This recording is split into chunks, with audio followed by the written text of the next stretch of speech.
Today, I am going to do the scariest presentation I've done in my life because we're learning from real-world breaches. We are learning from 3 end-to-end, realistic, live breaches, which is terrifying. So let's go ahead and say the normal, hello, hi, I'm Jeff. If at the end you think I've deserved your attention, then we have a slide for you at that point. All right?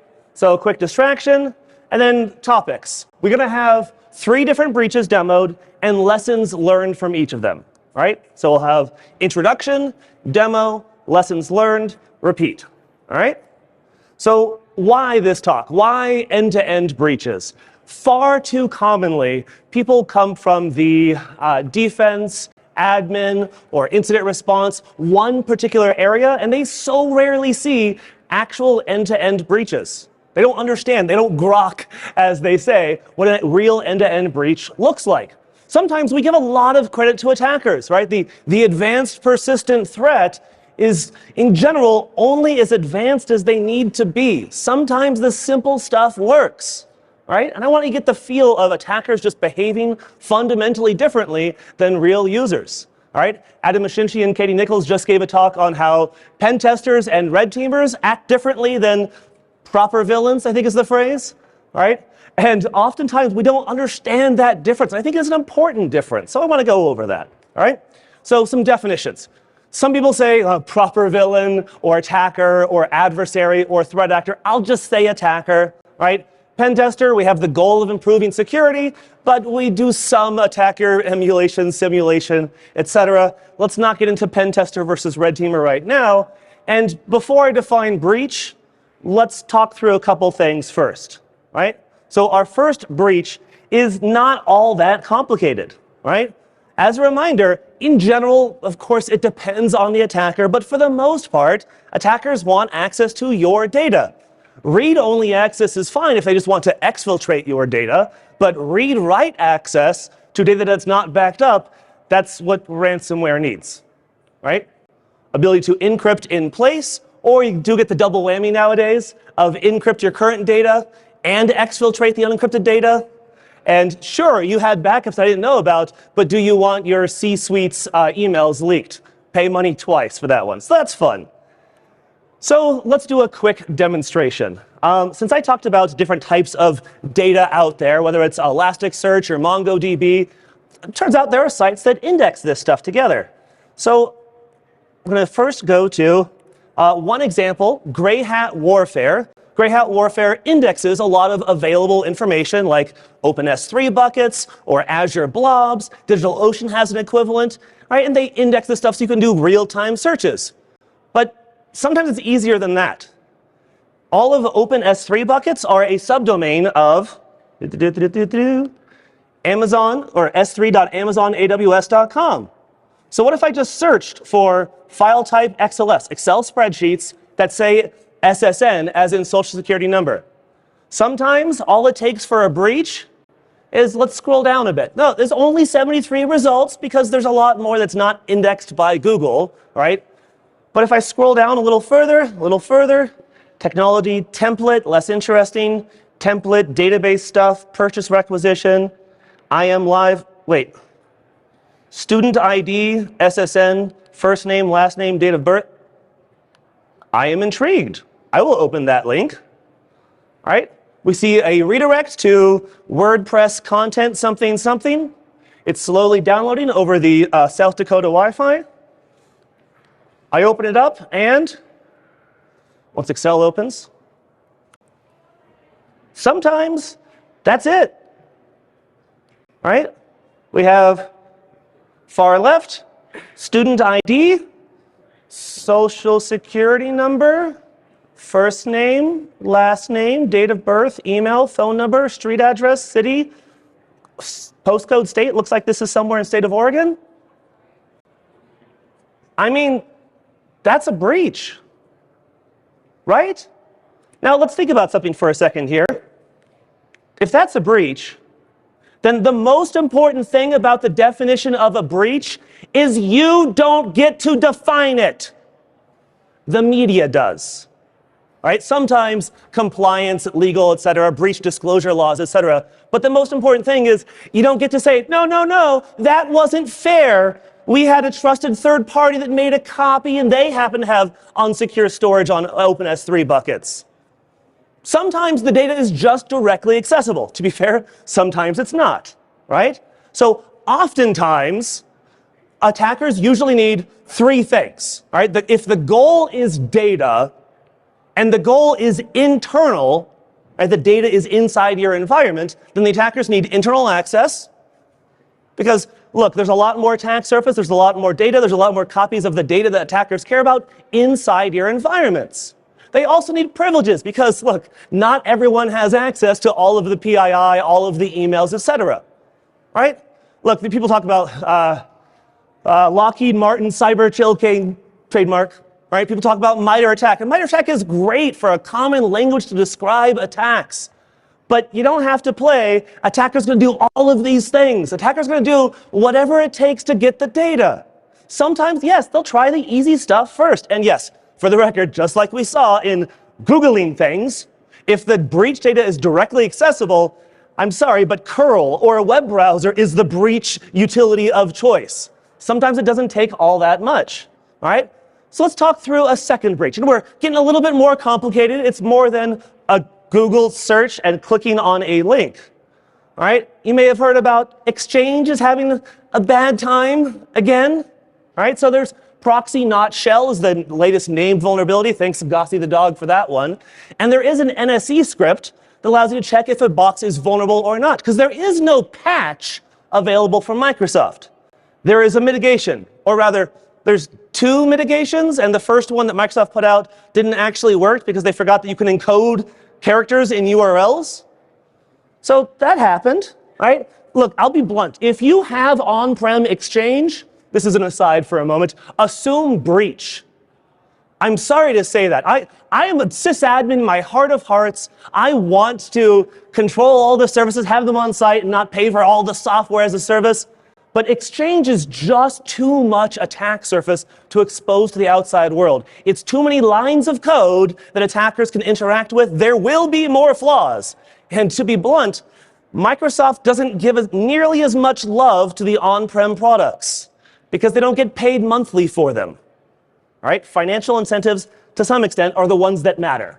Now, proxy not shell, as opposed to the original proxy shell, does require authentication, comma, as any user, email user, right?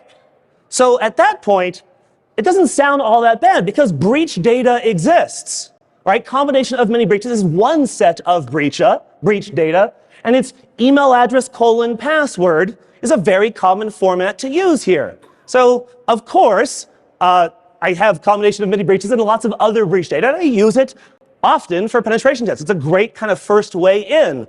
Authenticating, logging on. We'll talk about other ways of getting initial access, but logging on via breach data is absolutely one of them. But wait, there's more, right? bit.ly/credstuffing is a whole talk I did on credential stuffing specifically at Wild West Hackin Fest. But that's not what we're here for right this moment. So it's time for demo. And thanks to Jason Blanchard, I saw the backdoors and breaches demonstration. I'm like, oh, that's a nice little talk about what we're doing here. Because I debated for a while, should I do my second breach with credential stuffing, or should I do real exploitation? And what's the polite meme for this? Porque no los dos, right? Proxy not shell is both of those things. You need authenticated code execution of a real exploitable external service. So let's give this a shot. This is the real part of the live demo that starts to terrify me a fair bit. So I have shell that you can probably see. There we go. The three breaches folder. And I have a bunch of nmap stuff, right? Because I took some Shodan data and put it in a file called exchangeservers.txt. And I ran nmap-il, right? Input and list format. Give me all the Exchange servers from Shodan. Scan port 443. And tell me which ones are vulnerable to code execution from proxy not shell. Because this is a vulnerability people tend to care about. So that's where I got those nmap files, but it takes like 10 minutes to run, and that'd be a crappy demo. right? So I pre-canned that particular portion. But let's look at the results. So we have nmap, proxy not shell, .nmap, and we have some real results, which is terrifying, right? Congratulations to exchange 2013.5rpeople.dk because they're not vulnerable, they've applied the mitigation. That's great. But then I scroll down and okay, that might not be a real exchange server. And then we have, oh, potentially vulnerable. Possible mitigation, potentially vulnerable, mitigation not applied. In fact, WC-L, word count, and grep is terrifying. It's like a third of exchange servers out there still that are still vulnerable, still not mitigated. That's terrifying, right? This is how initial access brokers, spoilers for coming up, get their first shells quite often. But let's make this interesting. We scroll back up and we saw, oh, there you go. The first one was mail.roguevalleyregionalmedical.com. So let's use the best hacker technique, Control-C, and then Control-V, because I happen to be sitting on proxynotshell.py, right? And what is it? I mean, you can tell it's a real hacker tool because it's got a pretty damn cool ASCII art logo, right?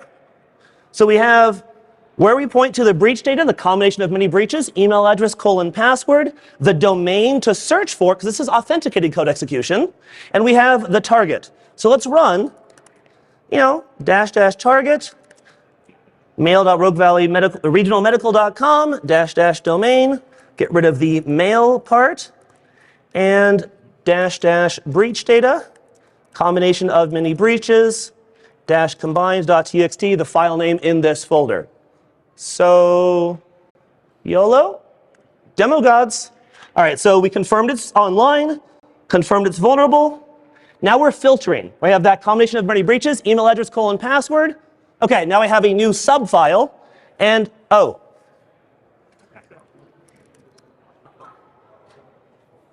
That works. Well, that's the easy demo. So far, so good. But wait, there's more. How could I demonstrate impact here? Right? I guess I could start with just some good old, I don't know, who am I? I saw that. How about set, I don't know, user DNS domain? Oop. How about just set by itself? ad.rvrm.com is apparently the internal Active Directory domain.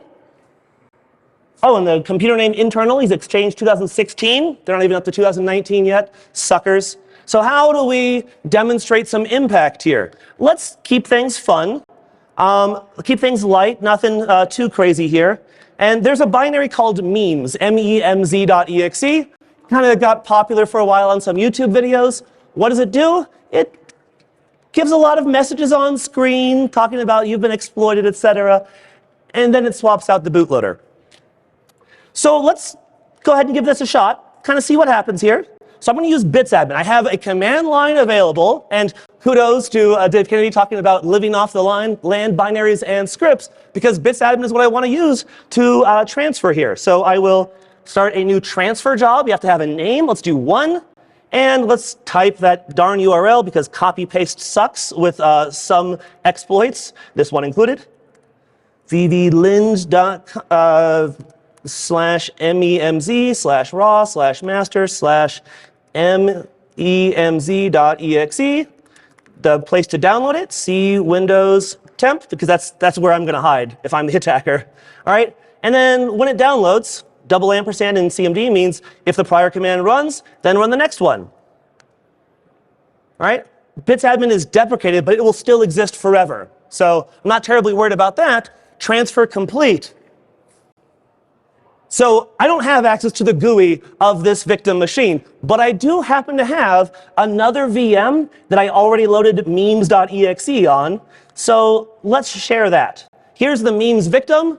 It does a whole bunch of pop-ups, and if you close memes.exe, it takes some revenge.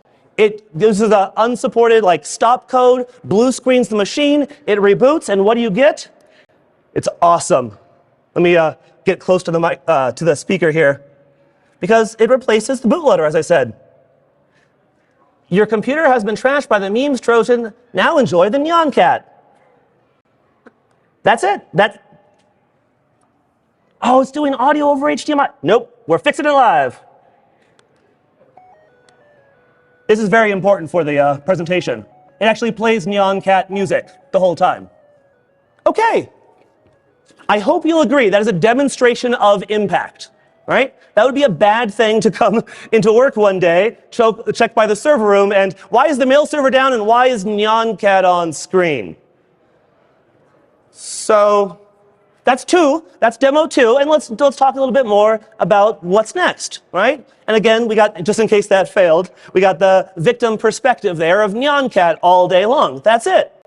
Now, you've heard about CVSS scores, and I think for the average defender, CVSS scores are worse than useless. I'm sorry to say that, because they're great for categorization of trends over time. That's kind of their purpose. But you want to know what's a non-goal of CVSS, what they do not intend for you to do? Sort by CVSS score and remediate in that order. What do? Exactly that thing. That sucks. You want to know what it doesn't take into account? Is there an exploit available? That kind of matters. Is this likely to be exploited? That matters too. So what I'd like to introduce to you, releasing today, the Vulnerability Assessment Guide of Initial Access Brokers. A new vulnerability comes out. We ask ourselves, does this get me a shell? If the answer is no, then I don't care. If the answer is yes, then sweet. Real exploitation has the advantage of scaling nicely, especially public-facing services like Exchange and like Fortinet. Today on attackerkv.com, shout out Ron Bose, there's a flaw in Fortinet that they finally eventually got around to patching that nobody has actually patched yet that gets you shell on many Fortinet devices. This is an example of you should care. Most vulnerabilities, I'm sorry, will never be exploited. Features, though, oh my goodness, features are amazing. Bugs are day by day. Features are forever. So yes, be aware of your public presence. We'll talk about the 5 ways in, spoilers, but the public-facing complexity is your attack surface. And sorry, I still can't justify running Exchange yourself. And look, link to people talking about initial access brokers seeing new exploitable thing, get all the shells. That's why it's now down to assume breach if you have some public-facing service like, I'm sorry, Exchange. So let's talk about the other ways in. We have real exploitation, which we spend a lot of time thinking about as defenders. But that's only one of really fundamentally 5. We have phishing, right? It's targeted, it works well, but you have to do it person by person. Exploitable public-facing services. Then we have logging on, remote desktop, VPN, right? VDI from the internet. If there is single-factor authentication backed by Active Directory, exposed to the public internet, somebody will get in. It is inevitable. Somebody's going to have a crappy password. It is inevitable. All right? And Tim Malcolm-Better had the initial blog post on that. It's a link. It's a great post, right? So the nice thing about exploitable public-facing services, the reason you should be concerned about them is because they scale very nicely. All right? Mass-scan, for example, scans the public IPv4 internet with 2 10-gigabit links in 6 minutes per port. I'm pretty sure that when MS-17010 was around and being exploited, it was essentially mass scan pipe to Python eternal blue checker.py that our very own Jake Williams was running periodically. Scan the internet, find port 445, see if it's exploitable, do that periodically. It scales very nicely, right? How about the others, right? Phishing, authentication. They're great. You see that a lot in pen tests, red team engagements, and targeted attacks because I can't scan and exploit the internet by logging on without knowing where I'm logging on to, right? You need an authenticating service, a username or list of username, and a password or list of passwords. It's still easy when it's targeted, but it takes some targeting, right? Then we have what Katie and Adam just did a whole talk on, but I refer to as pen testerisms. things that you see more common from pen testers, red teamers than proper villains. And look, I love physical social engineering, pretending to be an employee, breaking into the department and leaving behind a Raspberry Pi or a rogue laptop or shipping devices. That's great. But I can't point to many public breaches where that's what the threat actor did that aren't nation states, right? The game's a little different when it comes to nation states, right? Speaking of nation states, supply chain hacks is another way in, right? SolarWinds is a good example of exploiting a trusted third-party service whose code you run, and then you run the attacker's code as well. Or interdiction of mail and things like that. It's still supply chain. That's hard, right? SOC 2 compliance is a phrase I can gesture in the direction of supply chain attacks, but luckily you don't see it outside of very targeted attacks. So let's spend a little bit less time there.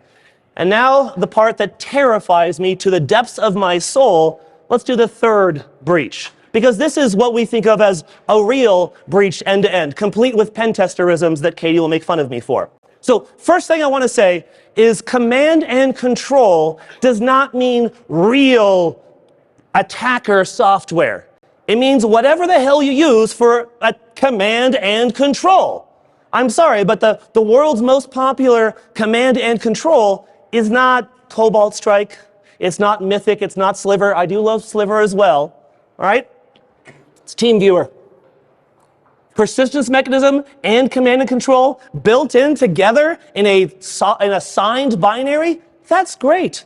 I got a spammer call that I called back and they guided me through installing AnyDesk on my VM that I was giving away to them. And they guided me through installing AnyDesk software. That works fine for command and control as well, right? I love a built-in Microsoft signed binary. Frankly, I love the phrase Microsoft signed binary because nothing seems to reduce the blood pressure of defenders so much as I'd like to run a Microsoft signed binary to accomplish my task. It's one that legit admins use as well. And the one that I'm going to demo today is called Quick Assist. It is a built-in Microsoft signed binary. I know some people have laptops open. Press start, type QUICK, and press enter. It's built in. It's Microsoft signed. It phones home over HTTPS to Microsoft.com. Does anybody, show of hands, I got to keep things interactive here. How many people knew of Quick Assist? That's awesome. A good third of hands. How many people block Quick Assist inside your organization? 5%? 10% being generous? It's command and control. It's my favorite way of saying you are 6 characters away from giving control of your machine. Because, see that get assistance? Allow someone you trust to take control of your machine. Please enter the 6-digit security code that was provided to you. And I love the flow of information here because I'm not calling you and asking you for information. I'm calling you and providing you help and providing you information. All right? So let's give some assistance here, but I suppose I should swap for a moment here. First of all, I hate the phrases or the terms phishing, vishing, smishing, quishing, etc. Right? We have too much jargon as is. Social engineering using the phone is fine. Oh, phishing. Well, do you just mean social engineering or do you mean over email? Or let's just use phrases that people understand. But usually people say phishing, they think untargeted because it's generic. I'm sorry, KnowBe4, but they're not going to make ones for every one of their clients. They're generic campaigns across organizations. And we see the response rate go down as you do your own internal phishing campaigns. Maybe you're down to 5%, 3%, 1% of phishing campaigns, people clicking. That's cool, but that's a vanity metric that doesn't necessarily help you. The fact that you allow code execution from the internet is the problem. And that's a problem that you can help with without trying to blame the human. We'll talk about blame later. So let's do a little bit better. Let's target Krug.law. Real registered domain. They happen to be local, right? And it's Krug, DeFries, Kester, and Associates. And on their website, they have that phone number, 929-403-8597. So let's go ahead and give things a shot, all right? Let's do a little bit of a third demonstration. And it turns out when I was looking through the backdoors and breaches cards, like I did for the prior ones. There is no card for SSH as command and control, but it's built in.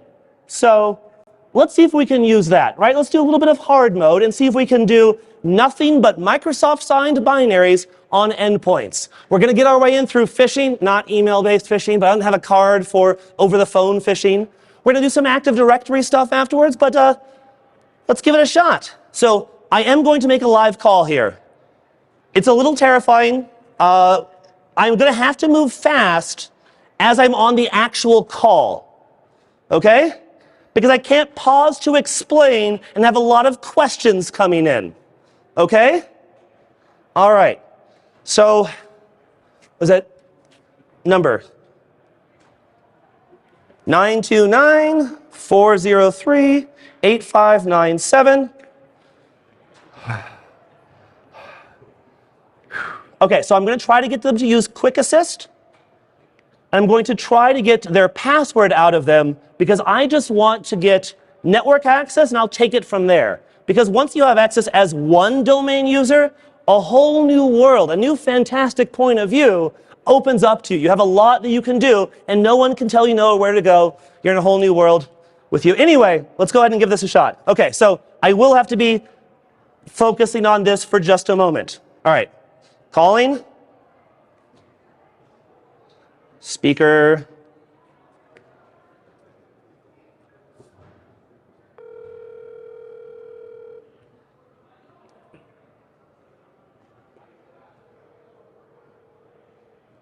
Hello, this is Laura with Career Degrees Tester and Associates. How can I help you? Hello, this is Jeff from IT Services. We're reaching out to all the work-from-home employees due to some Outlook issues and some settings we need to change. Is now a good time? Okay, let me just save and close the spreadsheet. Okay, now I'm free, but I'm leaving for a late lunch in order to. Oh, excellent. Thank you very much. So we're now using Microsoft's Quick Assist for remote support. So can you press the Windows key, type QUICK, and can you click on the Quick Assist option in your search results? Actually, sorry, I got to get it up on my side. Just one moment. I apologize.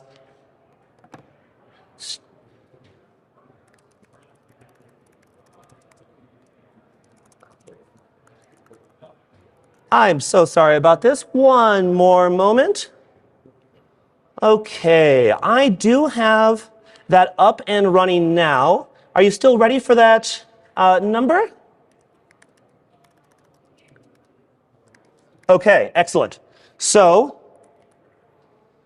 you have Quick Assist up as well. All right. So, by the way, I'm so sorry for that delay.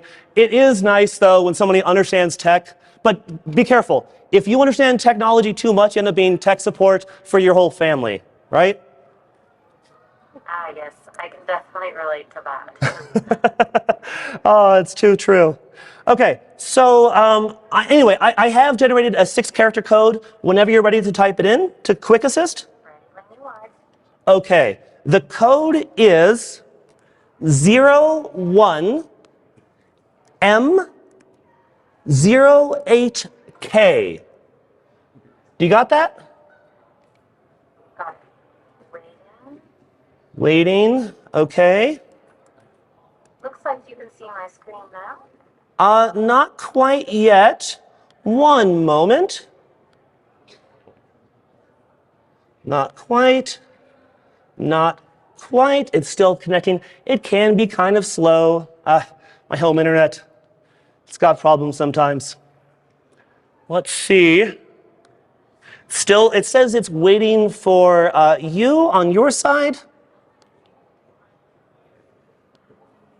Out of all of the issues I thought I'd have today, running out of internet was not the issue I expected to have.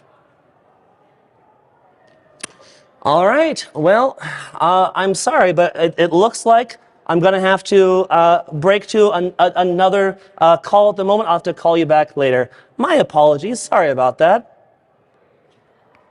Sure, that sounds great. Thank you. All right.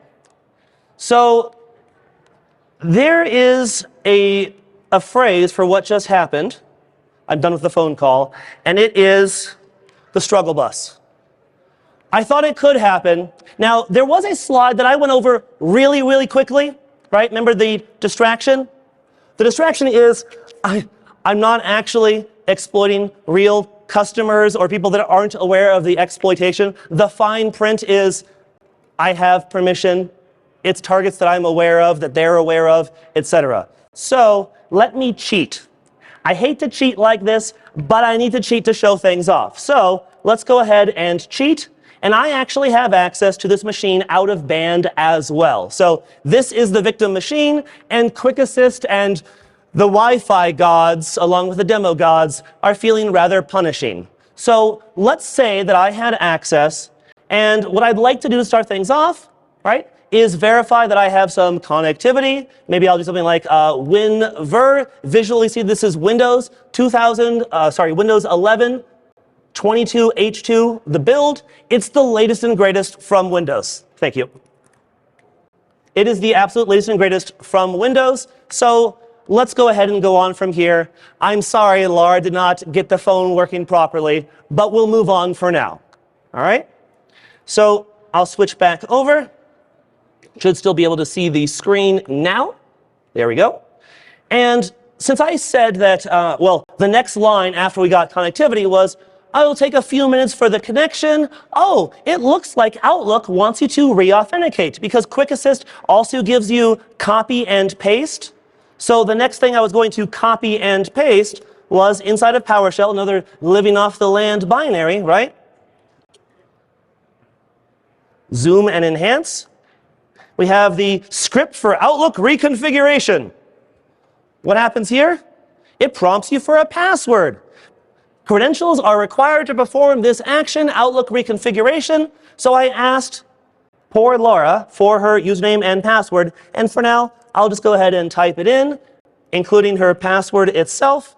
And then said, OK, now I have connectivity. And it looks like the Outlook reconfiguration is in progress. It's simple, right? The script itself has some variable names changed to not look nearly as suspicious. And it's a slow progress bar. So my next line is, look, it looks like this will take a few minutes for the reconfiguration. Oh, it wants you to re-authenticate. So if you're comfortable with it, I can go ahead and close down Quick Assist when I'm finished with the reconfiguration. Go ahead and take that lunch. All right? So that's what the next line is. And we hung up. Wonderful demonstration. Nothing went wrong at all. But wait, there is more. So I have credentials and I have GUI access to a compromised machine. So what should I do now? Let's start with a little bit of pillaging, right? The same stuff that, well, attackers tend to run. Let's run a little bit and get used to the environment. I am running as AD, the domain name, and the username Laura M. I got the Windows version. Let's find out what server they use to log on to. A machine called DC1, not uncommon. Also find out user DNS domain, what domain name they're registered to. We saw it was krug.law, and internally it's ad.krug.law. Cool. So what else can we do? Well, another binary that proper threat actors do tend to use, sorry, proper villains, is NLTest. NLTest can do a lot of things because inside an environment, I don't know where the domain controllers are, what sites exist, what trusts exist, etc. So here we have the domain controller and IP address to connect to afterwards. So now that we have this connectivity still, let's do a little bit more and find out what's running on this machine. I'm going to guess that everybody else does the exact same thing. Run netstat and just skip all of the UDP and IPv6 stuff. And we see that it is listening on port 22. I'm sorry, but Windows for a while now has had SSH client installed by default and Windows OpenSSH server available as well. Let's just double check real quick though, because task list, I could find stir. What process ID was that again? 3408.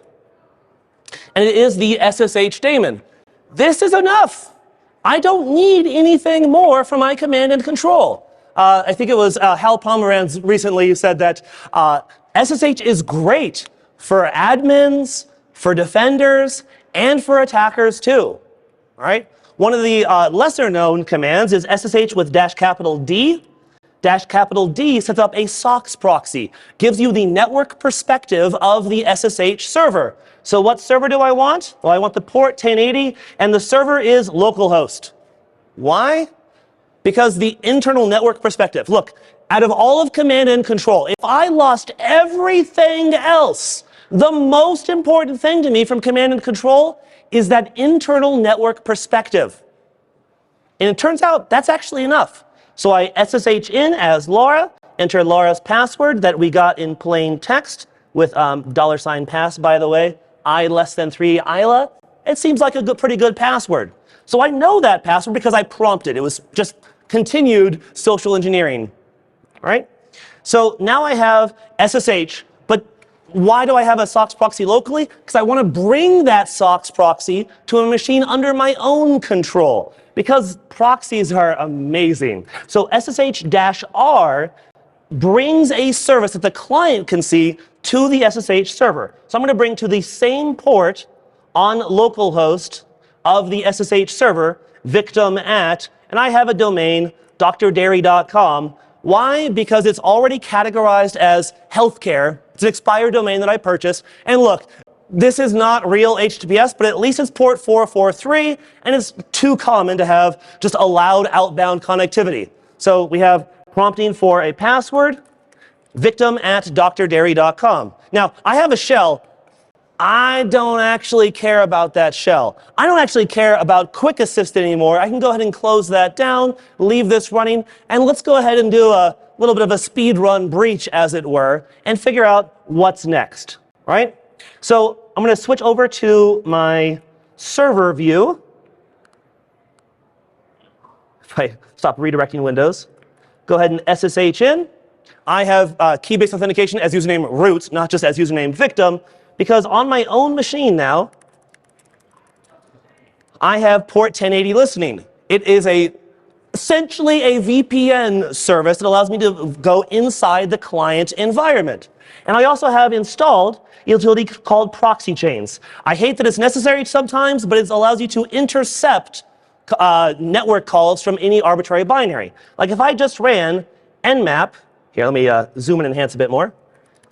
Connecting to port, let's see, 3389 on the 10.100.10.2.10, the domain controller, we see, well, not a whole lot of luck.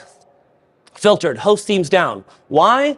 Because I'm trying to go from the internet to a private IP address. It ain't gonna work. But the exact same command with proxy chains intercepts that API call of connect and says, hey, go through this proxy instead. And we see that now it's open. Any tool that's proxy aware can now browse as our victim. So let's do a little bit more than that. Let's try to find out some information about this environment. Now, there's lots of other tools, right? InPacket's very common. You can proxy its traffic as well. But I do like there's a tool called LDAPR that is natively proxy aware. So I'll use that. 2.10. I have the username. Let's see, Laura M at ad.krug.law. And the password, we saw that on screen, I heart Isla. She sounds cute. SOCKS 5 127.0.0.1 on port 1080. Go. Right? Bind successful, dropping into shell. That makes me feel pretty good. And we have lots of commands to work with. Like, I don't know, how about net group domain admins? Is that one going to work? Or do I need to go from the far side? Or do I need to, oh well. I can also, how about get SPNs? Kerber roasting takes like a 20-minute explanation that I don't have time for, but there's a whole list of users that, for whatever reason, have registered services. And any user with a registered service principal name effectively has no lockout policy. That's my favorite TLDR for Kerber roasting. I have unlimited guesses as to the password. And one of these things is not like the others. One of these things, SVC Nessus, look, one of my favorite user accounts to run as is the vulnerability scanner, the security software. Because if the security operations center sees, hey look, the vulnerability scanner is logging into a bunch of machines. Vulnscan's gonna vulnscan just like haters gonna hate and players gonna play. That's what Taylor Swift told me, right? So let's go ahead and Kerber roast that account. Look at the help real quick, and there is roast svc nessus. And there's a crackable password hash. The one problem with the Kerberos TLDR, it's actually an offline attack. I have unlimited guesses as to the password for this account from my own machine, because I want more privileges, right? Looking at the, remember the three things? I need internal access, I need privileges, and then I can get to my data. I have initial access. This might help us get some privileges. So let me bring this back to my own machine using the fancy technique of highlight all and copy and paste. This is one of the more difficult parts of a demonstration because I have a trackpad. All right. Now on my own box, I have hashcat installed under the bin directory. Hashcat.exe. All right. Press any key to exit. Thanks, Hashcat. Hashcat is not the friendliest of utilities. So let's go ahead and make, what was it? Hashes. Oh, there's the hashes.org. It's a password list. It's actually the passwords associated. So let's make, how about hashes.txt? I'm not terribly inventive. And I'll paste. Sorry, it showed up on the wrong screen. There's the contents. Copy and paste. They made Alt-FS not work with the latest notepad. How could you do this to me, Microsoft? All right, so now I have the hashes on my own machine, or rather the one hash. So let's run hashcat and crack some password hashes. Hey, look, they've already cracked, and I can do -- show, and now just show the passwords. The syntax is horrible for hashcat because it shows the password hash, and it's like a jillion lines, and then after a colon, there's the password. It's the scanner account. Now, I could have cracked all day long on GPU and been just fine, but this gets us to where we want to go. So what do I want to do next? I have credentials, I have admin rights. Let's do something next. Let's bring that SOCKS proxy back to my own machine. So I'm going to use SSH again. This time, take from the server local port 1080, which is now a SOCKS proxy that has the internal network perspective. Bring that back to my own box and root at drderry.com, port 443. Yes, I really would like to connect right now. All right, now on my own machine, I have port 1080 open, and it can browse as the victim. It can browse from the internal network perspective. There's also a beautiful utility called Proxifier. It's like proxy chains for Windows, but it doesn't suck. So Proxifier I have set up with the proxification rules saying if it's mstsc.exe, then use the SOCKS proxy. If it's remote desktop, then use the SOCKS proxy. So let's start up mstsc. Bring that over to our side. I'm going to log in to 10.100.2.10 as svc nessus. I know the password now. I've gotten to, I have my credentials that have, well, some significant privileges. If I can successfully log into a domain controller, that's a good sign. All right, it was sc@nn3r exclamation point. We see Proxifier intercepting mstsc, which is wonderful, beautiful, and it showed up on the wrong screen. And now I'm on the domain controller with it looks like admin rights as svc nessus.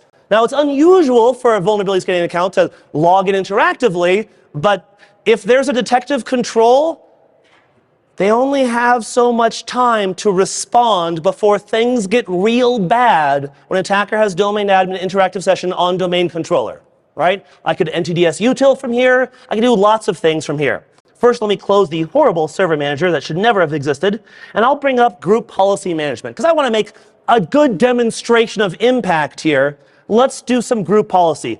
I love the concept of lateral movement and how there are so many techniques. But you know what I really love?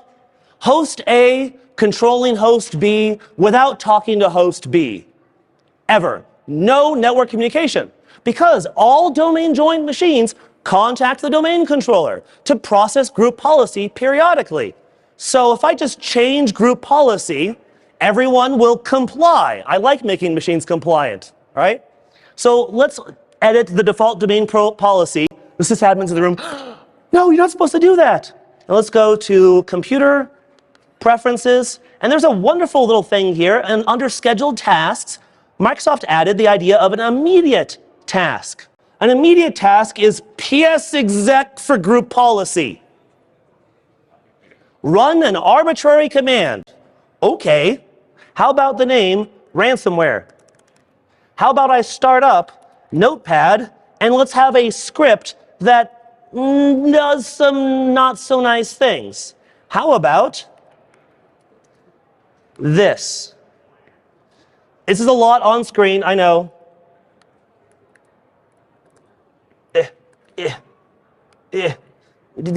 I want to zoom in for a moment. Haha, there we go. What does it do? It adds some registry keys to enable BitLocker, even if there's no TPM. And then it adds some long and fairly complex password and a little bit of a ransom note, because you can have an arbitrary message as part of BitLocker itself. This is a Microsoft signed binary being deployed by group policy. This sounds pretty normal, right? So let's go ahead and save this. I'm going to save it under the sysfall, under the scripts directory as the file name. Let's zoom back in here. How about ransomware.ps1? There's more to incident response, but if you see ransomware.ps1 under the sysfall share of your domain controller, shit's going down. All right? So let's go ahead and save that. And under, go ahead and run this script as built-in administrator account. Yes, that one.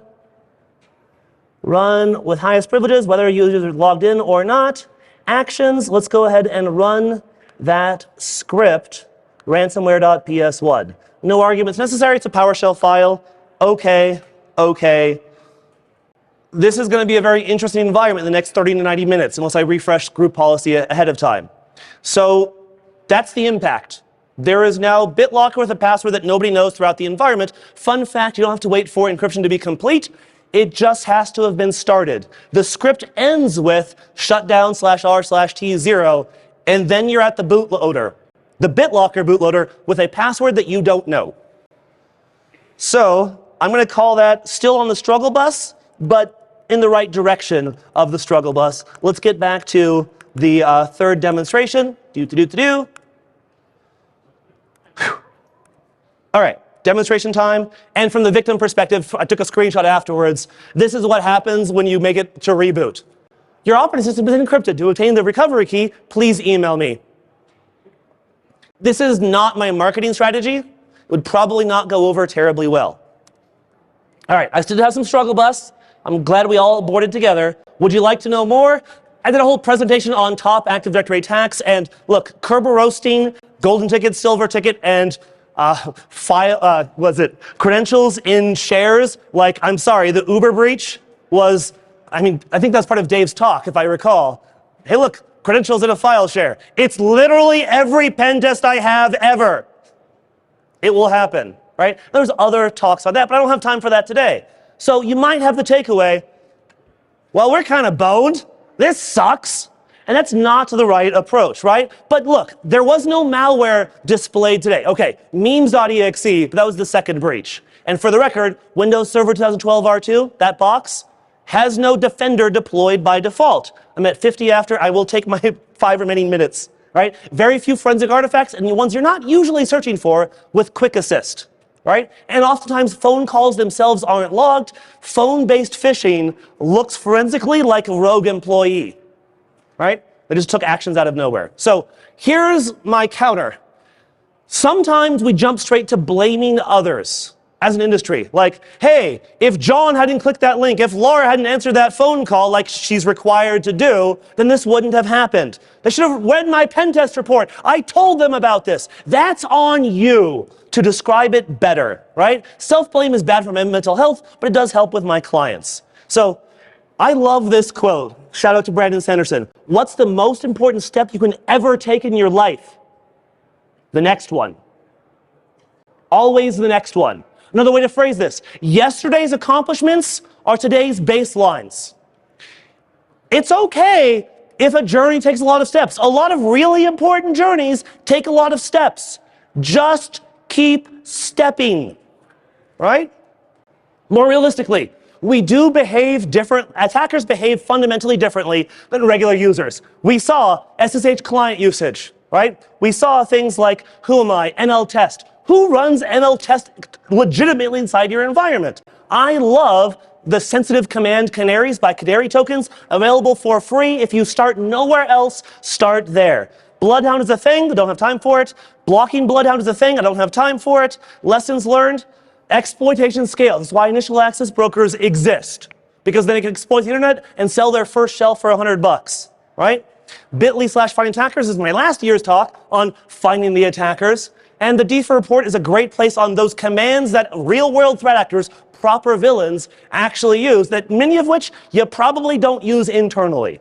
All right? So by the way, thanks Dave, I took some pictures and added it because he had a great series of points. We need telemetry. You need to be able to answer life's interesting questions about detective controls. But my counter, right, after talking about the preventive controls that we have here, like disallowing, preventive controls buy you time for your detection and response capabilities. You can never build a wall that's so tall that nobody can make it over it. But you can build a wall and then look for people attempting to climb over the wall. Detective and response capabilities are damn important too, right? So if I've earned your attention by now, hi, I'm Jeff McJunkin, right? I specialize in pen testing entire organizations, not just one little subnet or one little web app pen test here. And these slides are online. They've been online the whole time. bit.ly/3breaches. The video will be online as well. I have Twitter and email, and I suck at capitalism, but I'm also a consultant, right? Question one. We have time for one question. Anybody got a question for Jeff? Who's the lucky contestant? Yeah, Jake, go ahead. How are you so awesome, and how did you get so good at doing live demos? How did I get so good at doing live demos? Today is the most nervous I've been for any presentation in the last easily 5 years, because a lot of shit was involved on the back end of this, right? And quick assist failure was not in my threat model, but such is life. That is awesome, dude. Yeah, right. Give Jeff a big hand of applause here. Great job, Jeff. Thank you very much. There's more in the presentation at the end if I had spare time. All right. There's no spare time. Hopefully the Jeff's end. going to hang around a little bit. Maybe you can find him and ask questions offline.